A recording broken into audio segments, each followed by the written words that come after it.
I'm Mike Shepard. I'm General Counsel and Associate Director of Professional Educators of Tennessee. And glad that you chose to attend to this session. It looks very interesting. Mr. Bill Parker is going to be teaching financial literacy, which is an interesting topic. Bill serves as the Director of the Tennessee Financial Literacy Commission, a 501c3 nonprofit organization administratively attached to the Tennessee Department of Treasury. Bill has helped the Commission expand its scope of services to include financial education for adult Tennesseans. In conjunction with Treasurer Lillard and the TNFLC Board of Directors, Bill works hard to deliver comprehensive and meaningful financial learning opportunities for the whole family at no cost to the user. So I'm going to turn this over to Mr. Parker. Thanks. Thank you for being here. Absolutely. Thanks and for that contributing to our program. Thank you. Yeah, thanks. Happy to be here. And before we get started with the financial literacy presentation, as we are administratively attached to the Treasury Department, my commission is chaired by Treasurer Lillard.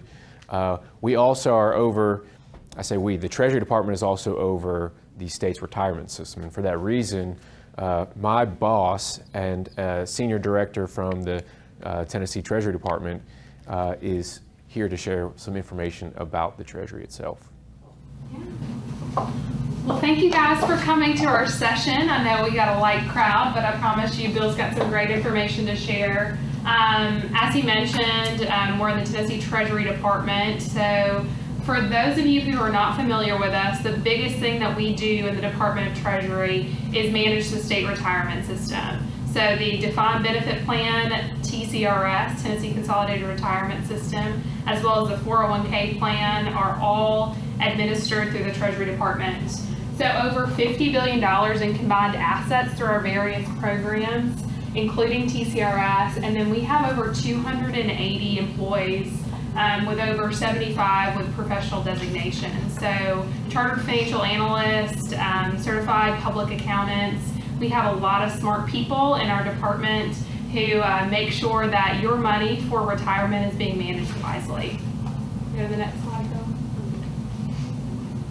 And as Bill mentioned, I'm our Senior Director of Financial Empowerment. So our division was actually created in 2015 through a reorganization of existing programs within the Treasury Department. The Treasurer's main focus with that was to create a way in which we are supporting Tennesseans through the financial milestones that you encounter throughout your life.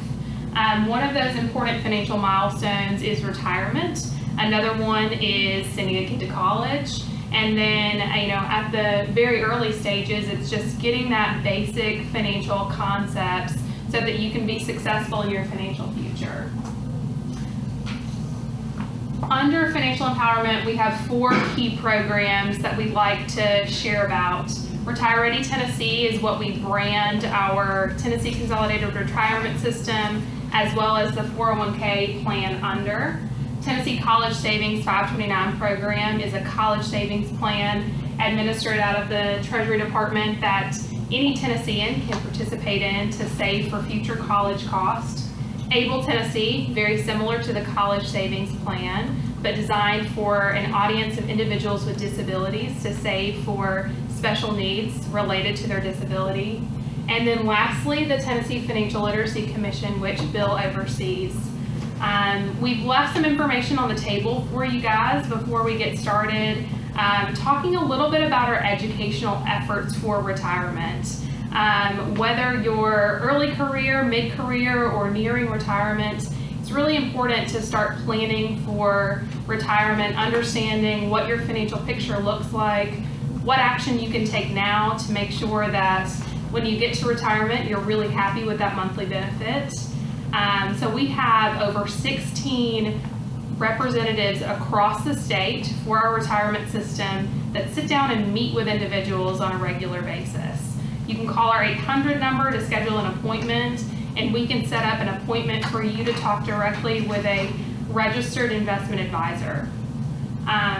So it's one of the great benefits that we offer in the Treasury Department, and I hope you guys will take advantage of it. If you have any questions today specifically related to retirement, come see me. We also have Richard Sims here, one of our retirement counselors. He's in the main building at a table, so go by and visit with him, and he can give you some more information as well. Thank you. Thanks. Thank you, Ashley. Now, I'm glad you guys are here.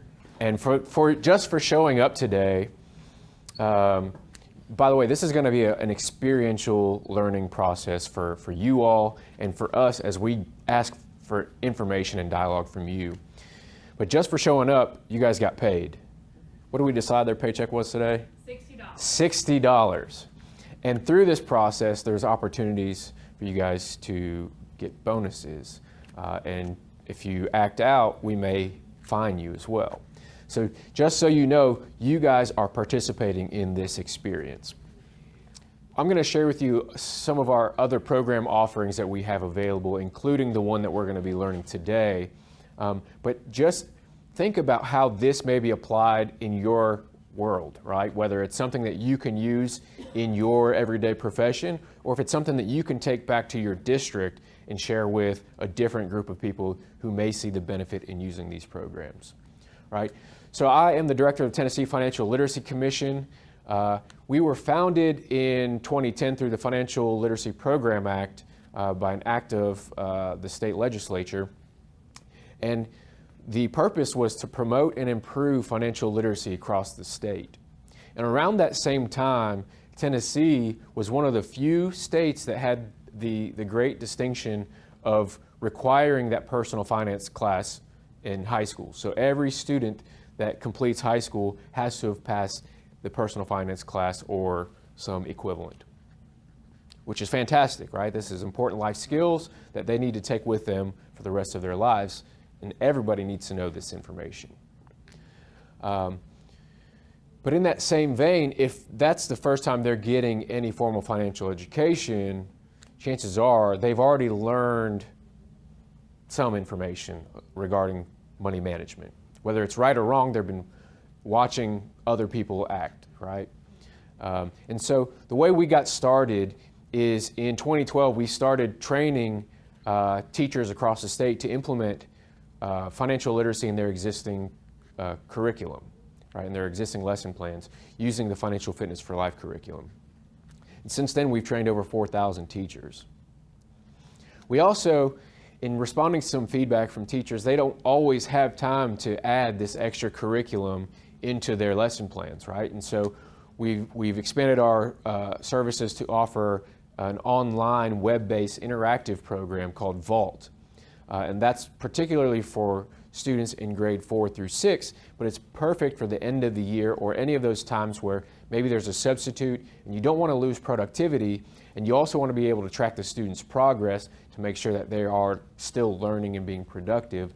That's a great program that we offer to K through 8 schools around the state. And this program we're going to be learning about today is a My Classroom Economy program. Again, listening to teacher feedback. How can we get financial literacy in front of the students as early as possible without disrupting the teacher's everyday experience, teaching towards the standards and the testing and all those other requirements that you guys are inundated with? And so we'll be talking more about that today. Lastly, not listed on here, but just as important, is our adult financial literacy platform. In presentations like this, and we have our teacher trainings that we plan around the state. As you guys can see that on the flyer in front of you, we have some more planned for the fall. Teachers started, they appreciate this information and they know it's important to get it in front of the students, but they also began requesting information for their own personal lives. Practical financial information that they can use to help prepare either for retirement or other financial milestones in their life. And so we launched the Financial Empowerment Resource Library, which there's some information on the flyer in front of you about that and all of our other programs. But essentially that is a web-based program where anybody can log on and work through 2 to 7 minute long videos on everything from building a budget up through retirement, investing, and estate planning, insurance, all sort of meant to give you the basics of each topic, but not overwhelm you with information. So to get started, I mentioned this is going to be interactive. Can I have somebody read this? And Don't worry about shouting out the answer. Just sort of think it to yourself. So do I have a volunteer to read this? Okay. Okay, suppose you had $100 in a savings account and the interest rate was 2% per year. After 5 years, how much do you think you would have in the account if you left the money to grow? A, more than 102, B, exactly $102, or C, less than $102? All right, so just get your answer and remember it. That was the easiest $5 you'll earn all day. All right, next question. May I have a volunteer? Imagine that the interest rate on your savings account was 1% per year and inflation was 2% per year. After 1 year, how much would you be able to buy with the money in this account? A, more than today. B, exactly the same. C, less than today. Okay, remember your answer. Thank you for doing that. All right, last question. True or false? Volunteer? True or false, buying a single company's stock usually provides a safer return than a stock mutual fund. Excellent. All right, you guys remember your answers? Let's test out your knowledge. Okay, first answer was A, more than 102. Second answer was C, less than today. The last answer was false. Did anyone get all of them right? 2 out of 3? 1 out of 3? Okay. All right. Most of you guys got the majority of them right. Only 30% of Americans get all 3 questions correct. Let's go back to the first question and kind of look at the impetus behind what we're doing here, right? So this says, suppose you had $100 in savings account and the interest rate was 2% per year, right? Effectively, the answer is you're going to have more than $102, right? So what is that? What is that? The concept that it's talking about? Compounding interest, right? And so only 30% of Americans got all of these answers right. So this could be one of the ones they got wrong. Yeah, kids have trouble with that. Kids have trouble with this, right? Yeah, exactly. But imagine if they knew this. You know, this has often been called the 8th wonder of the world, understanding how compounding interest works. Seriously. Because alternatively, if you knew how to use that for your own personal well-being, you know, despite probably the majority of Americans who are caught up paying towards that compounding interest on debt, right?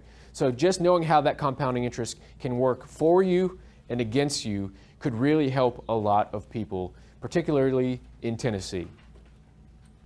All right, so what is this one trying to tell us?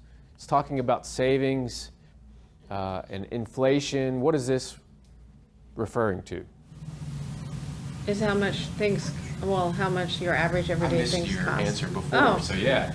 Well, like inflation, and I think because we haven't had a whole lot of inflation, like, well, not, you guys are way younger than me, but during a certain period of, I remember inflation like in the 70s just going skyrocketing. Sure. And so that was something that you heard in the news all the time, and we haven't really had that, so I don't think a lot of younger people in particular know really what it is, but it's like how, like, say, the loaf of bread, you pay $1 for here, and then with inflation being very high, you'll pay $1.50. Right. So your money doesn't go as far. Yeah, so we refer to that as purchasing power, right? And so think back to when you first started driving and the cost of gasoline or the cost of a movie theater ticket, right? It's a helpful exercise to go back and think about the rise in prices over time. Now imagine if you just had your money sitting in a savings account and the cost of goods are going up over time, you're effectively losing purchasing power. You can buy less today than you could have early on. Now, why do people need to know this?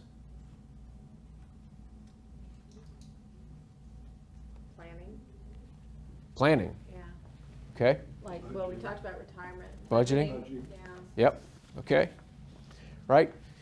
People need to know that if they just leave money sitting in a savings account, they could be losing purchasing power over time.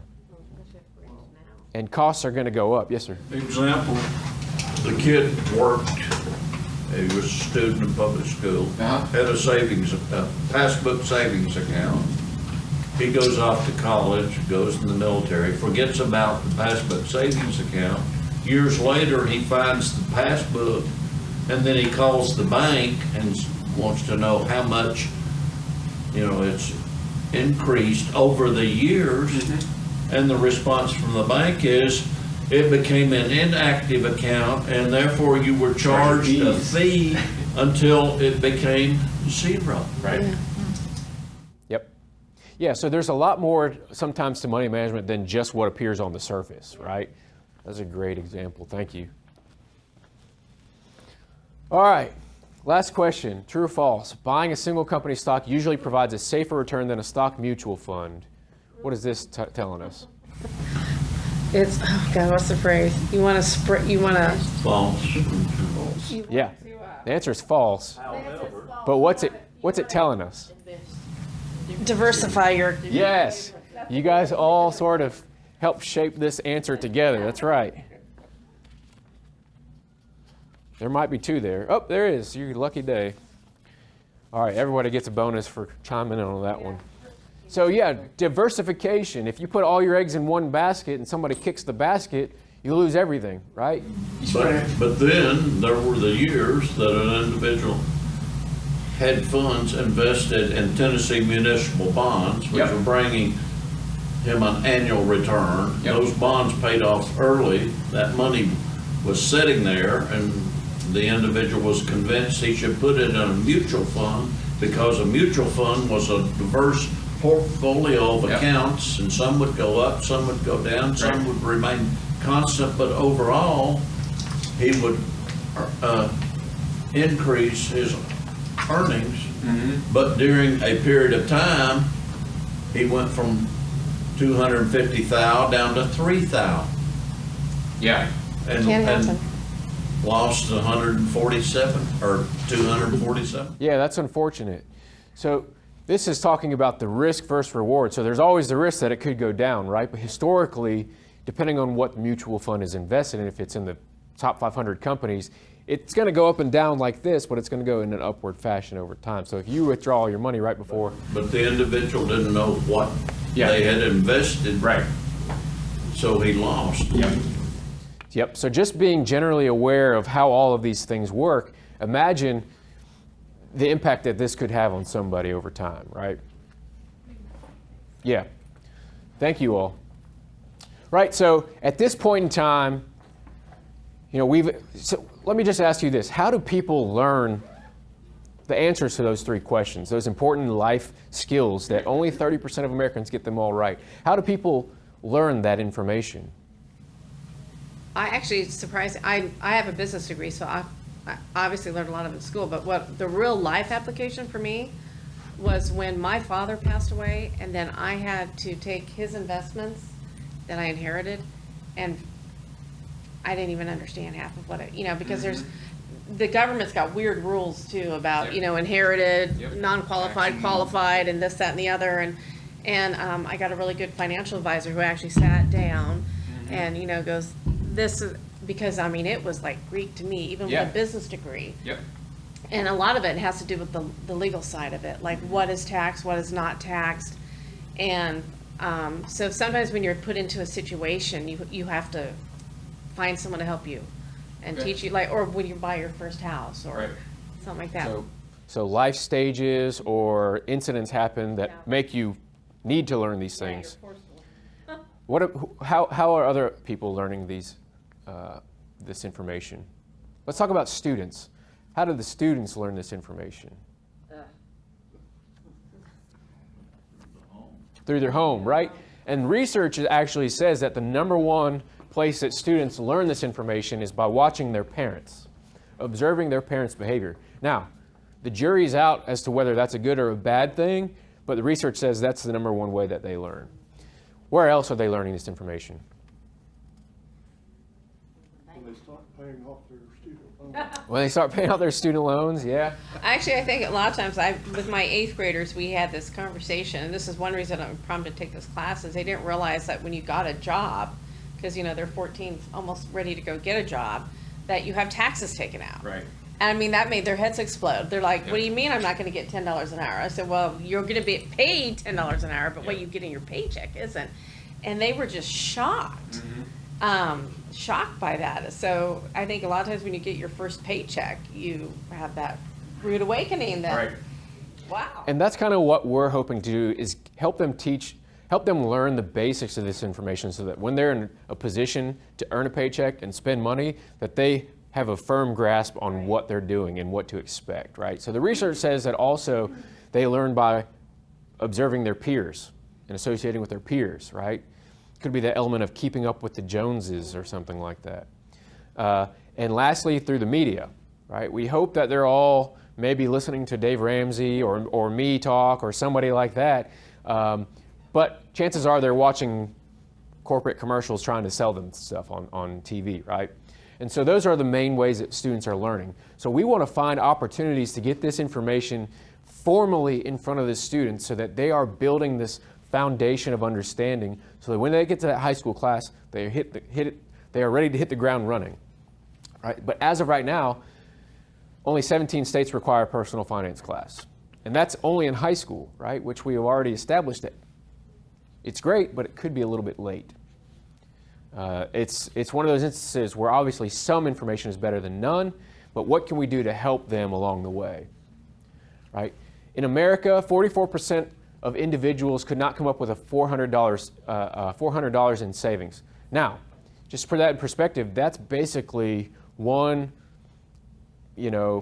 car repair away from some financial catastrophe, right? We talked about student debt a minute ago, $37,172. Now, imagine, again, a little perspective. Student debt is a useful tool. It helps a lot of people get to college that may not have had the opportunity. But imagine graduating with $37,000 in debt and somebody who graduates with $0 in debt. And if you're making that $300 to $400 payment towards savings and investing from day one, rather than making it towards your student loan vendor, right? How far ahead you'll be over the course of time, right? And it's so crucial that students need to understand what they're borrowing and all the details about their loans before they do it, because many of them are a little bit rosy-eyed thinking that they're going to get their dream job, and that's not going to be an issue, but society is telling us otherwise. Lastly here, 42% of Americans have less than $10,000 saved for retirement.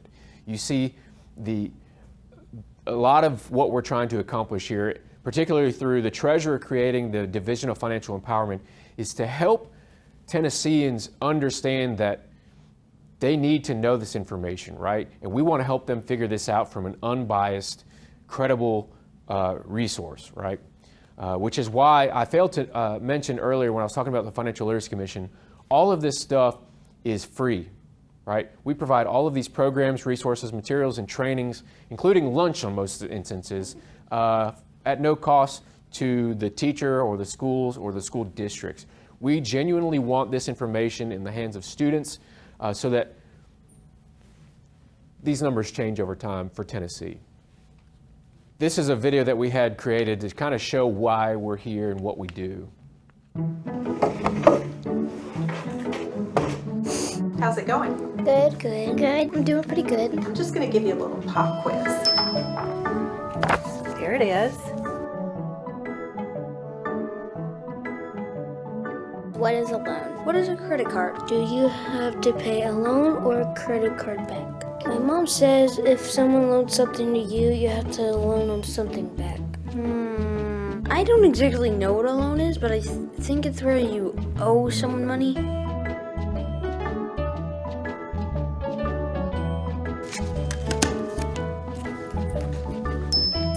Credit cards, I feel like that's a loan or a check, and that's a $20 bill. When you have a check, you can turn it into the bank, and it'll go into your bank. I don't know,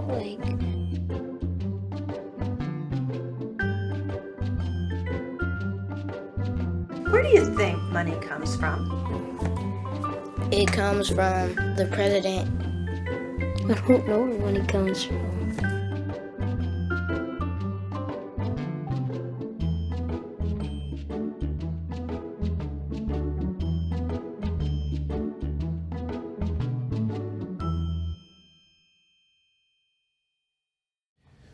So what do you guys think about the video? You could put 14-year-olds there, do they say the same thing? That's interesting. That's interesting. Yeah. I'd like to see that with older students as well. Yeah. That's great. But it just kind of, oh, it's going to keep playing, yeah. It is truly a changing dynamic world. Oh, it's the treasurer speaking in the background. Treasury YouTube channel. Yeah. You know, the thing about money management is that it's ever evolving. The financial world is getting increasingly more complex, right? And so that just shows the importance of us helping students figure out the fundamentals right now so that they can take on some of these changing times, right? Eventually, you know, these students didn't really know what a credit card or cash or a loan or check was. Eventually, there's probably going to be very little cash usage, right? They're just going to be using plastic. So, sort of the need to learn this information. We want to close the gap on financial illiteracy. So PwC did some research and shows us that teachers don't always feel comfortable teaching financial education, right? And few K through 12 teachers incorporated financial education into their classroom, likely because of that. Also, as you guys might be able to share, right, there are some barriers that exist that prevent teachers sometimes from incorporating this information into their classroom. One of those is lack of appropriate curriculum. One is qualifications or training. One is materials. What do you guys think the last one is? Time. The most precious resource, right? Time. A+. Because it doesn't, if it's not, like when I was a regular classroom teacher, if it's not in the scope and sequence or the standard, it doesn't Right. happen. If it's extra, there's no room for extra a lot of times, right? Right. And so part of what we do and why we exist is to help remove some of these barriers by providing curriculum for those who can find time to incorporate the curriculum, to help put on training, to help teachers feel empowered and qualified to teach this information. We provide materials in both curriculum and otherwise, as you can see lined up over there, to help teachers in the classroom. And we also want to respect the teacher's time, which is why this My Classroom Economy program is so unique, is because, as I'll tell you in a minute, it's designed to overlay a classroom rather than impose on a teacher's time in the classroom, right? So, quick discussion. Are financial or economic literacy concepts taught in any of your classrooms, in any of your districts? Mm-hmm. We have a related arts class that a friend of mine teaches. It's economics for middle schooler kids. And she gets something, I think, from, I want to say Ultra Credit Union has got a software program that she uses a lot. I'm going to actually take a lot of this back for her. And and it's a 9-week, the kids rotate 9 weeks. I don't think they get it every year, but during their 3 years there, they will get it at least one 9-week session. Great. Yeah, I'm curious to learn more about that program. Anyone else in your districts have some level of financial literacy intertwined in your lesson plans? Or teachers who are just sort of going out of their way to add this important life skill? Well, hopefully after today we can change that, right? All right, next question. Do you feel students are appropriately equipped with financial knowledge as they leave high school and enter the real world? No? And what are your thoughts on that? Well, my son just graduated from high school and started college, and he's like clueless. Yeah. Even though he went through the training or the class in his high school, and he still, he wants a credit card, but we had talked about the credit card, and his bank, before they gave him, sat him down and said, this is how this is. So he had training from his bank, but it's, in the job, he got a job, and so, what do you mean taxes are taken out? Yeah. So, no, they're not. Yep. They need more in depth. It was good that they had this training in his high school, but it was just one semester, and it was over. Yep. Thank you for sharing. Any other thoughts on that? Are students prepared and equipped for the real world when they graduate high school? Because if you think about it, particularly if they're entering college, they have the ability a lot of times to make some pretty impactful decisions regarding borrowing or how much they're spending on college that could be with them for the rest of their lives, right? So this is important stuff. I know, like my 8th graders going to high school, they don't understand. I mean, some of them are starting to think college or trade school, but a lot of them don't get the difference between like a loan and a scholarship.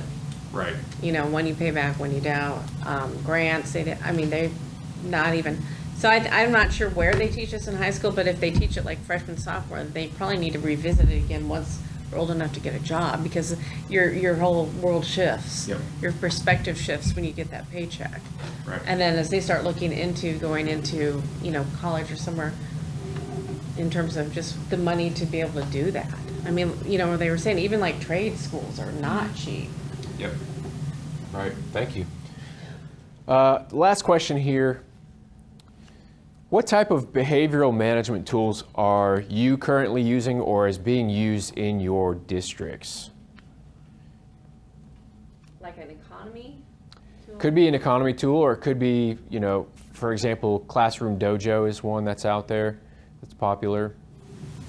Well, we have in our building, we have school-wide positive behavior support, SWPBS, where the kids earn Mustang money for being responsible, respectful, and engaged. Yep. And then we have a store where they can spend the money, the Mustang bucks, at the store and buy things that we get donated, or we actually do fundraising and stock it.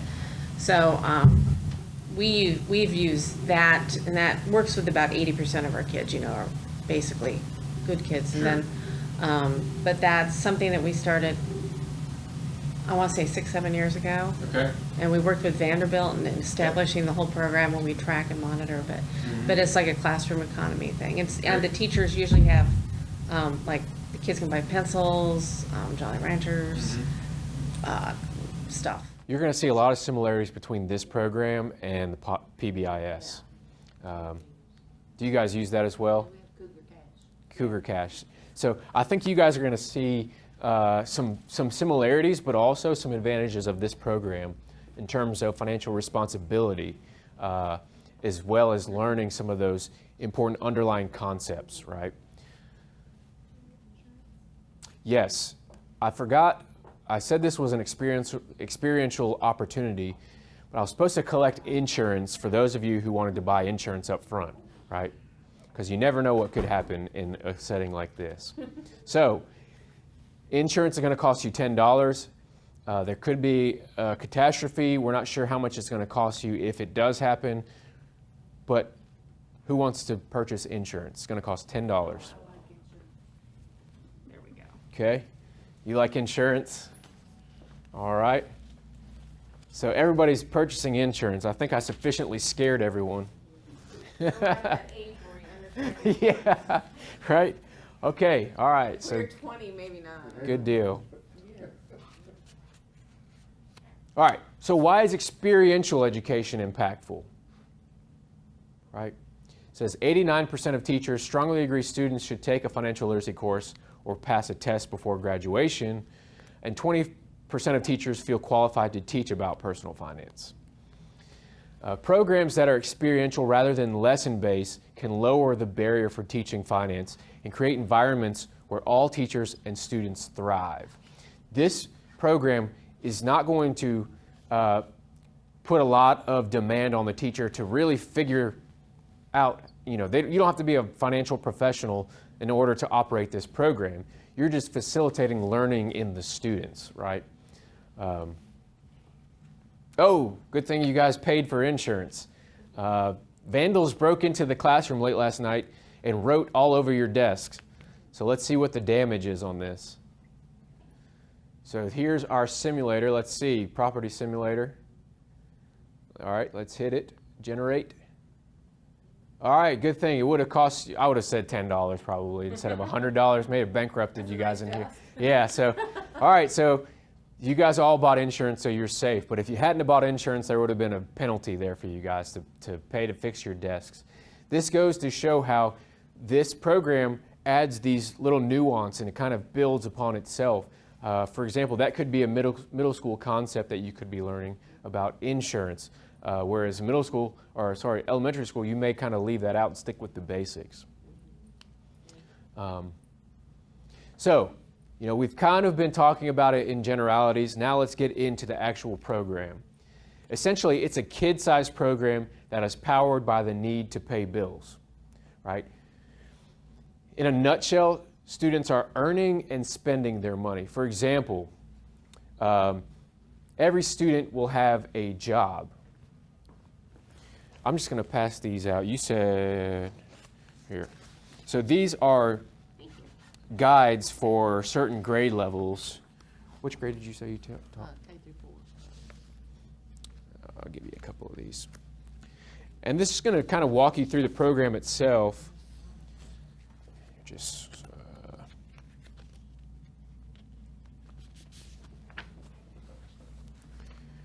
But what we have here that's a little bit different than the PBIS, that could be another layer of PBIS, is now we're assigning students jobs. So now they're not just earning money by being good, they're earning money by working, right? And so we'll get into some of those jobs in a second, but their income is also, it's tied to those jobs, but now they're expected to pay rent on their desk or their spot on the floor or some other item that you recommend that they pay rent for. So now they're earning money and they're expected to learn financial responsibility by paying their rent on time, right? And some of these other items, and by the way, this program, as you can see, similar to PBIS, it's a classroom management system. It's behavioral management that happens to bring those underlying financial literacy principles to light, right? What we have historically is money management, and money itself is a little bit taboo, where sometimes in the PBIS, maybe they're earning money by doing good, but their notion is to spend it right away. Now they're earning that money. As you can look through and see some of those jobs there, and we'll talk about those in a second, but they're earning and they're learning about all these important economic principles. What an economy is, about goods and service, delayed gratification, right? How important is that for students to learn? Opportunity cost, right? All these really important life skills that they may not ever hear of until high school, or unless, life hits them and they have to figure it out. And it's designed to overlay the classroom process. So it takes a little time for the teachers to get set up, maybe a few hours, to figure out how they want this program to look, to figure out which jobs and which bonuses or fine structure that they want to establish. And it's all spelled out for you already, right? It's a matter of looking over the guide, figuring out how you want your classroom structured. And it's called My Classroom Economy for a reason, right? And that is because it's customizable. You can customize this to whichever audience that you are using it with for impact. So it focuses on developing financial responsibility in children, seeks to fundamentally change their behaviors and attitudes towards money and personal finance.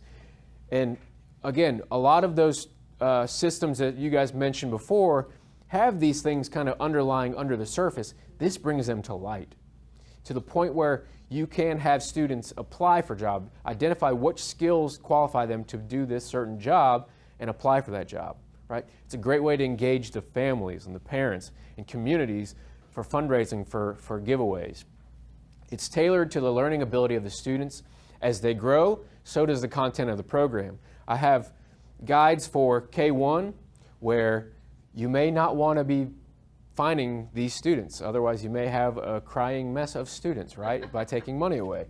But then you might have other jobs for these students, and maybe as they grow through the grades, you add more responsibility or using jobs that the teacher may typically do, now pass that responsibility on to the students.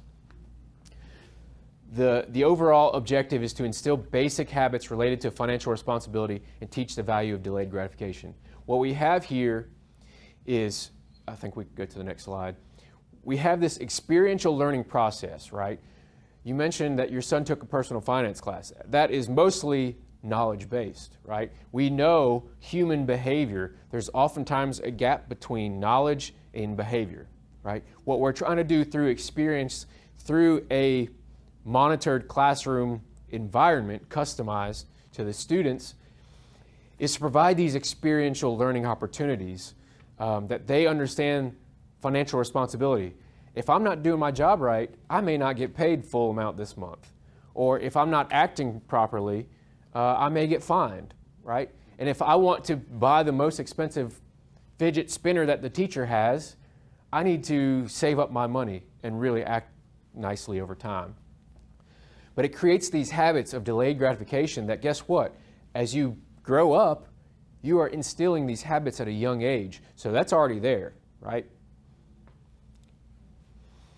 Right, and I'll point you back to that program outline. And I should also say, and we'll show the website link at the end of this, all of this information from grades K through 12 is posted on myclassroomeconomy.com. May actually be .org, I'm not sure, but we'll show it later on. But it spells all of this information out. It has all the information necessary for you to sit and think about how you want your classroom to look. And on top of this, I always like to share with educators in particular is that this program has been proven to work. There was a research study done by the Center for Financial Security to pilot this program down in Palm Beach, Florida, which has a very diverse population in both economic diversity and racial diversity. So they did the study down there and showed that on just about all measures, including behavior, motivation, social learning opportunities for the students in terms of financial literacy and knowledge gain, improvements in all of the above. And most importantly, teachers loved it, right? Teachers loved it. And so did parents. Students are learning all these important life skills in the classroom, right? And this also has the ability to bring out that, provide this level of extrinsic motivation for the students who may not have that natural instinct, right? Now they're working and earning this money to save up for an item. So it has this planning and preparation period. You introduce the students to the activities. Then you just operate your classroom, right? And then you have a program wrap-up to talk about how'd this go, what did you learn, that sort of thing. And as the Financial Literacy Commission, we'll provide a survey so that we can capture what's happening in the classroom, maybe some anecdotes of students who are doing so well now, or they're having conversations about topics that you would never guess a third grader would be talking about, right? Those types of things, so we can help tell the story of the impact of this program in the lives of Tennesseans. And again, I mentioned this program is geared towards from K through 12, and it kind of builds upon itself. And you can kind of read through and see, in middle school, you can introduce taxes, right? In high school, you can introduce, there's an investment simulator that narrows down the historical gains of a stock market by the year and randomizes those. And in the course of the week, you could have 7 years of the stock market using that investment simulator. And you can pick your investments based on your risk tolerance and see a random sample of how it may look over time, right? So all these really great ways to, as students progress through, to add these intricate details to help build the content of the program along with the grade of the student. One example of this, we have a teacher, actually a current board member. She's a 5th grade teacher in Elizabethton, Tennessee, out in Carter County. And we visited her class as she was using this program. And as we walked in with the state treasurer, she said, "Class, tell Treasurer Lillard what just happened." And they were explaining that everything got more expensive because inflation went up, right? And so we have 5th graders telling the state treasurer about inflation. It's just unbelievable to think about sometimes. But what other opportunities do the students have to learn about these important things, right? Now, there are 4 main pillars of this program, and I've talked about them sort of briefly, but you have jobs. Students are working. And some of these jobs, if you look through, you may have already seen some of these jobs. One is something like the janitor. So my job as a student that is tied towards a specific income is to make sure that the floors are clean. Now, if your friend throws something on the floor, now you have a student in the classroom who's saying, "Hey, my job is to make sure the floor is clean, so you better pick that up," right? So that's an example of how the responsibility is shifted from the teacher and the students start taking ownership of the classroom, all while learning how the economy is working, right? So you have various jobs that you can either create them on your own, or you can pull from some of the ones that are listed in this guide. Do you guys have any examples of jobs that you do that you think a student would take over? Or maybe it doesn't have to be you, but a teacher in general. You can even pull one out of the guide if you want. Pencil sharpener, right? Young students would love cranking that pencil sharpener, right? And if that's their job, I'll tell you what, some of the schools I've visited who are using this program, the students are so thrilled to tell you about their job responsibilities, their income, and what they're saving up for. Very rare do you have a student who can share any of that information with you, right? But they are enthusiastic about this responsibility now being on them. And of course you have rent. This money, they're earning this money, it's tied towards paying off rent for the desk or whatever it is that you decide. Now, the rent isn't enough to cover, their income usually isn't enough to cover the rent.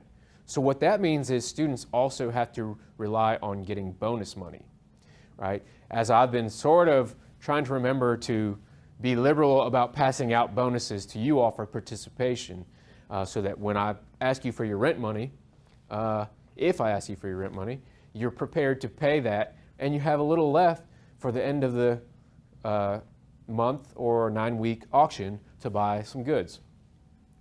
The other two important pillars of this program is figuring out your bonuses and figuring out your fines. This is the behavioral component, right? You have them learning financial responsibility. You could just say responsibility on the first ones. Now they have behavioral responsibility, right? Now they know how to act in the classroom because they know positive behavioral enforcement, right? They're going to get a bonus for, maybe the teacher down the hall said, your class was, walking so perfectly in the hallway or something like that. And that could be an opportunity for the teacher to say, class, you got this great compliment. Here is a bonus for acting properly, right? What other examples of opportunities for bonuses would you guys give? Picking up trash on their own, right? That's, of course, you want to reinforce that positive behavior, right? How about attendance? Attendance, yeah. So the primary job of a student is to be an exemplary student, right? But they also have a job, and they're also, the teacher could have other expectations of the student that they can come up with great opportunities for students to get this bonus money. And the idea is not to be tight with your bonuses. You really want to lavish the students with incentives so that they may, really enjoy that compliment from you, but they are also really looking at what they can be buying at the end of the month or the end of the 9 weeks for the auction. Then you have the fines. Tell me some example of why you would fine a student. Throwing trash on the floor. Anyone else? Tardy to class. Tardy, yep. I don't know that fine with that. Those fall did if they didn't get to school, if they're in elementary school. Yeah. Oh, Yeah. Now, middle high schools school. with drivers. Yeah, right. Yeah. And that's an opportunity, yeah. So, depending on your comfort level or grade, you may adapt it to your own audience, right? So middle school, yeah. Yeah, so if they're playing in the hallway, hit them with a fine. Right. So, and in these program guides, they have a lot of examples of things that you would give a bonus to a student and things you might fine them for. And again, this isn't prescribed, right? Here are some options and ideas for you to help create your own mini economy in your classroom. And so there are some materials. The program is fully prepared, right? We have, one of the jobs, as you'll note in your program guides there, is a banker. And so, it sounds kind of overwhelming. Am I going to have to be passing out all this money and collecting all this money and recording all this? No, you have a student, oftentimes your most responsible students, who are going to be the bankers. And each banker is going to then have a few people who are reporting their income and expenses to the banker who logs everything. And all of these materials are online and ready for you guys to download, print, and there's actually also an online banking option if you are maybe in middle school and prepared to include the online banking as well. So you have, again, that's an opportunity for the students who, you know, are maybe the most responsible, maybe need a challenge to then be the bankers and have a little authority in the classroom. And so you have that fine ticket and a paycheck. So students are writing out paychecks and receiving paychecks. And they get this written, you know, warning, physical warning of what's going on and why they were fined. Some other, so the bank log, right? So student's name, date, deposit, increase, withdrawal, right? And so they're learning these things as early as elementary school. This is fascinating. A bank deposit withdrawal that gets recorded on this register. There's the link for online banking. Just know that it's there. I think we'll keep moving. Right? And all of this kind of culminates in an auction or school store format process, right? So students, some of them will be inherently motivated to just do well, and some of them will need this extrinsic motivation that they get once they go through one of these auction processes, right? And so here it is. They're budgeting throughout the year. They're making sure that they're spending less than they earned. They're delaying gratification so that they can afford, and they're acting, you know, positive behavior so that they can afford to spend their money on one of these great little knickknacks. And now, we got these because we think teachers like these items for their classrooms, but teachers may come up with their own little items. And we have teachers, for example, in West Tennessee, there are teachers using coupons that you guys may be familiar with, right? And these coupons have maybe sit with the teacher at lunch, or 10 more minutes on the computer, or whatever else. What are some other examples that doesn't cost anything that students would really enjoy? We had No homework? We had a local restaurant remodel, and they gave us, you know, the booths. And so we have booths in the cafeteria, but you can only sit there with your friends if you use Mustang money. Yeah. So. And they were just donated, so. Yeah. And they love it, so they think they're at like a fast food restaurant, it's a cafeteria.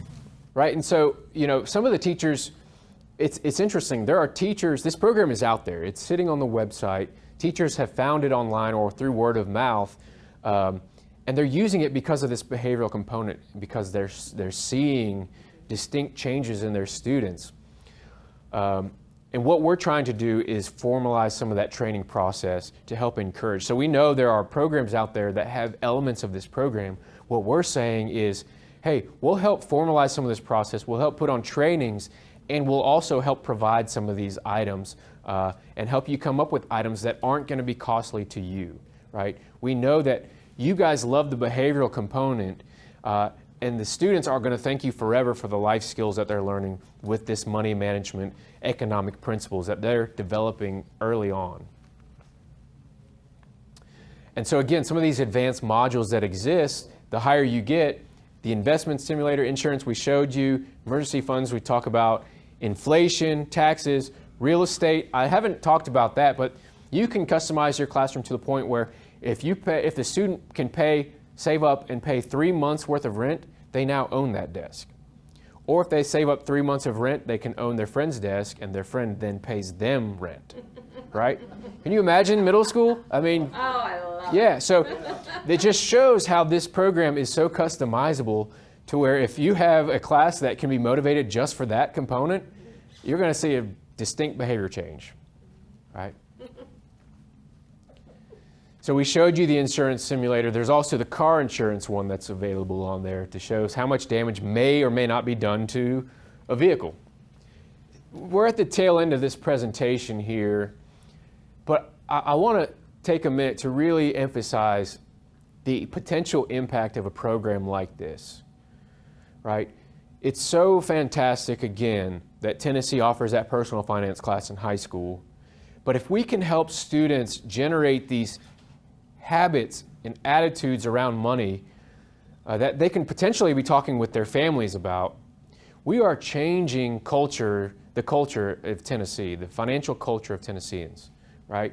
To the point where generations and generations and generations could be changed by one student figuring this stuff out and utilizing it and learning how to properly use the information that they're learning.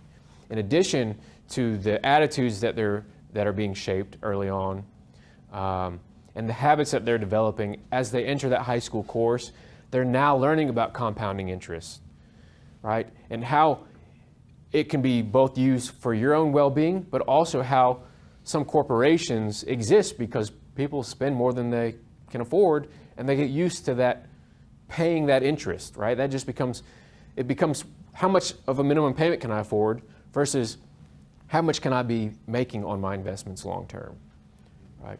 So just think about the long-term change that this program can bring in both a macro level for the state and for the country, but also in the lives of your students, right? Any questions? I kind of... Not really a question, but a comment. I'm in a building that's 75% free and reduced lunch, and so our kids, because their parents don't manage money well, and they get so much free, they just assume life is free. Right. And then, you have to hit them upside the head with the reality. It's not like that. Yep, fortunately. Yeah. And so what an opportunity this micro classroom has to engage in conversations about cost of goods and financial responsibility, right? So this is a teacher who's been using the program. She says, the kids learn the value of $1, right? That's from a state perspective, a financial literacy perspective, that's what I love to hear. But they also learn organizational skills, which we're working with the University of Tennessee Extension to put on an evaluation that captures some of these other things that teachers may be interested in learning about. It's something that they can definitely take with them outside of the classroom, which is one of the main sources of feedback that you get from students. When am I ever going to need this again, right? You probably won't get that question for this program, right? Money motivates just about everyone, right? Okay, so requesting materials, My Classroom Economy, so it is .org. And all you do is click on Classroom Materials, click on Order Materials, submit your information, submit the number of students that you're asking for, and they, at this point, will send you a box. And I have an example of the box that they sent me right here, this little brown box full of materials, right? And so, we are new in spreading this training around Tennessee. So at this point, Vanguard is happy to send those boxes to you all. Eventually, we're going to have those items in-house and help spread those around the state. But just know that to find the materials right now, you'll go to myclassroomeconomy.org, and eventually we'll direct you to our website with some of our other programs. So lastly, while we still have time, I said this is an experiential process. You guys have worked so hard. You got here on time. You got paid. You participated. You earned some bonus money. Now it's time to participate in an auction. And I usually have little paddles for you to raise, like a real auction.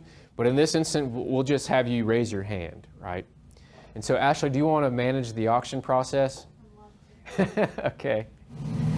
The first auction item, little thumbs up sticky notes. So can I get a starting bid of $10?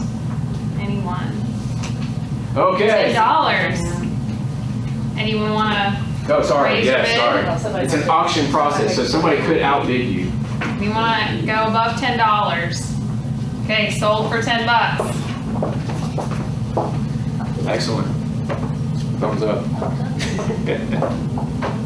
I have to admit, my sister is a first grade teacher. She picked our list of materials. Yes. So hopefully these are coveted items. Next item, binder clips. Keep yourself organized. I'm going to start the bid at $20. Binder clips. I noticed we have some very feminine products, so no binder clips. Guys, we have several items to give out here. So. We anticipated a large crowd, so we got a lot of different items.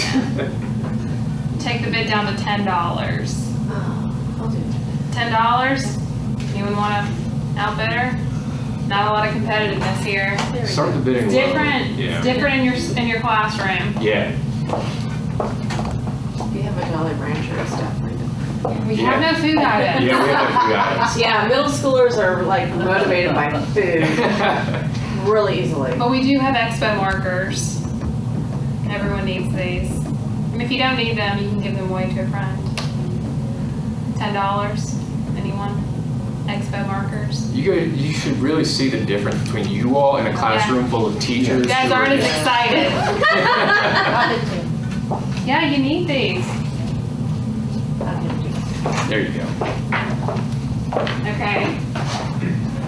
These are the most popular item we typically see among our teachers that we train. The Inkjoy pens. Yes, the best ever. $20. Oh, I got $20 in the back. 30. 30? You want to go above 30? Got 30. You only got 30?